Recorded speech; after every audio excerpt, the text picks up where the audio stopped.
Os drusos é uma seita do Islã, ah, da dinastia Fatimida. Nós somos os descendentes da Fátima Zahra, filha do profeta Muhammad, alaihi salam, sallallahu alaihi wasallam. Ah, e começou a divulgação do At-Tawhid. Na verdade, o nome druso não é o nome certo para essa seita. Nós somos al-Muwahhidun, os unitaristas, Sim, sim. que os drusos, chamado Stakin Darazi, traiu, inclusive, a divulgação do unitarismo e, claro, foi perseguido e fez o trabalho sujo de outros grupos naquela ocasião. E, para manchar o nome dos unitaristas, colocaram o nome druso. Acabou pegando esse Acabou nome. pegando Sim. ao longo da história o nome druso. Mas, normalmente, somos chamados al-Muwahhidun Al-Muwahhidun, sim, drusos. sim, a gente Tá? percebe isso, sim. E nós somos árabes das tribos al-Ghassasina e outras tribos árabes, e somos do cerne do Islã.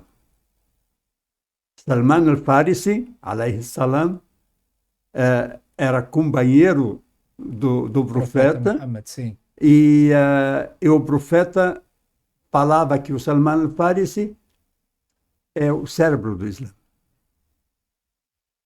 Então, portanto, nós somos muçulmanos do cerne dessa religião. O que as outras seitas, especialmente, não digo as outras seitas, que não vou falar das seitas, mas vou falar de grupos. Sim, outras Esses escolas, grupos, né, que a gente chama. eu digo escolas até, Sim. mas esses salafistas, essa Irmandade Muçulmana, esse pessoal,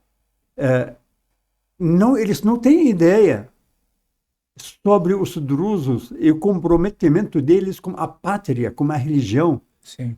Nós somos o profeta Muhammad sallallahu alaihi wasallam, o nosso profeta. Nós não temos outro profeta. Nós temos interpretação do Islã de uma forma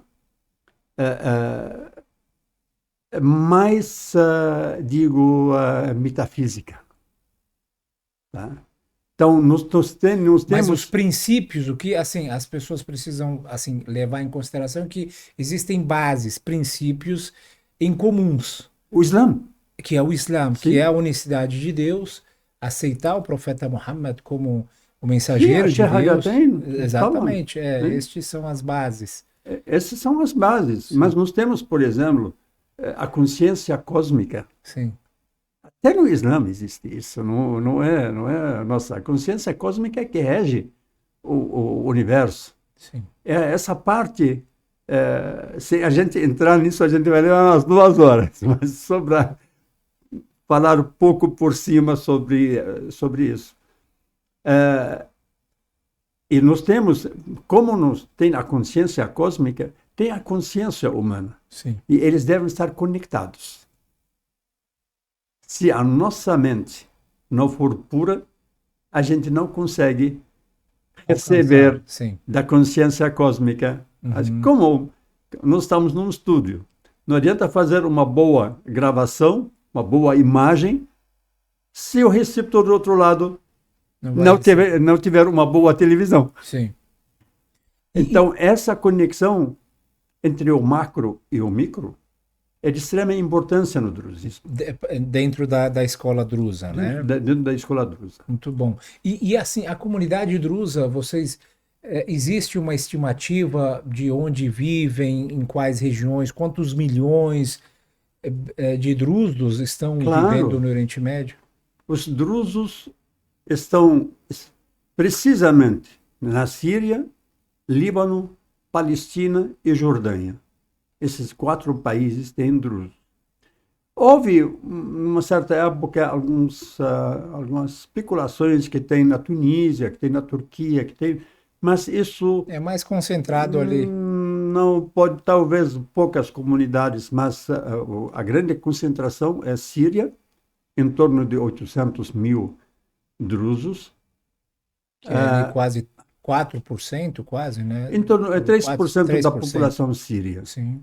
No Líbano somos em torno de 250 mil a 300 mil, não tem um número preciso, mas em torno disso. Na Palestina, em torno de 200 mil, 150 a 200 mil. E na Jordânia, em torno de 70 mil. Então, se a gente somar todos, dá mais ou menos em torno de 1,5 milhão de drusos. Mas tem na Alemanha uma comunidade drusa muito grande, tem nos Estados Unidos uma comunidade drusa muito grande. Tem aqui em São Paulo aqui também, em São né? Paulo nós temos, entre sírios e libaneses, drusos sírios e libaneses, em torno de 600, 700 pessoas, ou 700 famílias. Sim. Tem na Austrália uma comunidade drusa enorme. Na Venezuela, os drusos da Síria, Venezuela está cheia de drusos da Síria. Barcelona, Maracaibo, Caracas e várias outras cidades. Na verdade, esses drusos que eles são mais imigrantes, né? Que migraram, sim. Né, imigrantes, mas eles estão estabelecidos há mais que 100 anos. Sim. Nesses países. E ainda, com certeza, preservam a fé, a cultura, mantiveram, né, essa conexão com a sua origem. Sim, preservam. Alguns preservam. Por exemplo, para quem não sabe, o druso deve ser de pai e mãe drusa. Isso já é um princípio. É um princípio, sim. Os drusos não aceitam outros para entrar na religião drusa. A religião drusa é fechada para os drusos e acabou. Sim. Não tem mais. Existe um outro detalhe importante. Eu sou druso, mas eu não tenho acesso ao ensinamento druso.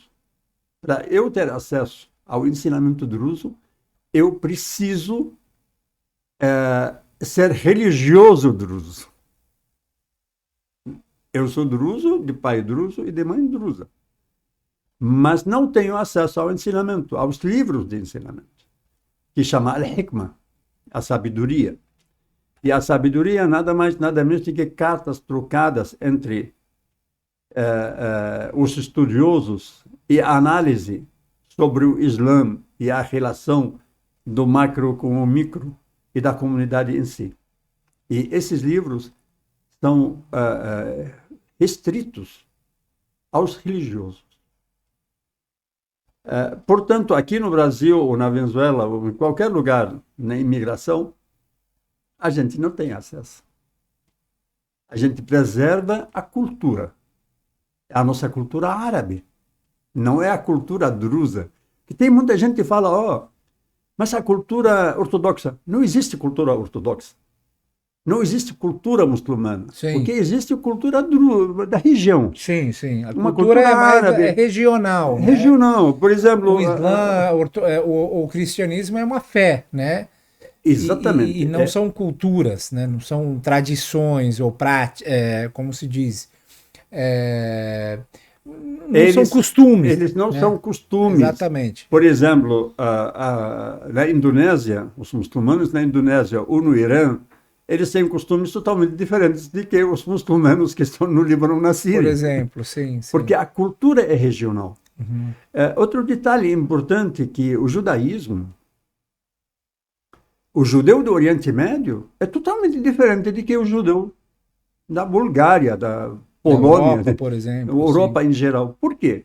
Porque ele dessa mistura local do Oriente Médio, onde eles comem o quibe cru, eles comem o hummus tahini, o falafel e tal, que essa comida é palestina, é libanesa, é síria, é árabe. Sim. Então, esses detalhes que muita gente fala, não... Inclusive, a gente entrevistou aqui um jornalista judeu, né, aqui no programa, e ele falou sobre esse detalhe, né? Ele chegou a morar em Israel, ele, enfim, negou foi convidado para servir o exército, negou. Uma história muito interessante. Deve ser amigo meu. Exatamente, o Natanael. O Natanael, esse. Do Natanael. Sindicato dos Escritores, um ótimo programa. Ele é meu colega no sindicato. Exatamente. Exato, Sindicato dos Escritores do Estado de São Paulo. E assim, um detalhe que ele falou foi sobre essas questões que aconteceram logo no começo da fundação do Estado de Israel, né, lá para o 48, quando as comunidades judaicas árabes se misturavam com as comunidades judaicas europeias, existia um certo preconceito. Né? Até conflito. Porque eles eram árabes e os outros eram europeus, portanto as culturas não batiam, né? Não eram compatíveis. Né? E os europeus começaram a considerar eles como cidadãos inferiores de segunda categoria. Quer dizer, você vê como a cultura reina mais do que a fé religiosa. Uhum, sim. Por exemplo, o judeu etíope não tem nada a ver, nem com um judeu palestino, nem são muito menos considerados cidadãos de terceira, quarta categoria, infelizmente. Exatamente isso. Sim. Portanto, os drusos, a cultura drusa é enraizada na cultura árabe, regional. Ali na região... Na região. Olha, o druso, por exemplo, na Síria, ele tem costumes diferentes do que o druso na Palestina, ou do Líbano, ou da Jordânia. Mas todos têm essa conexão de fé entre eles. A conexão de fé existe.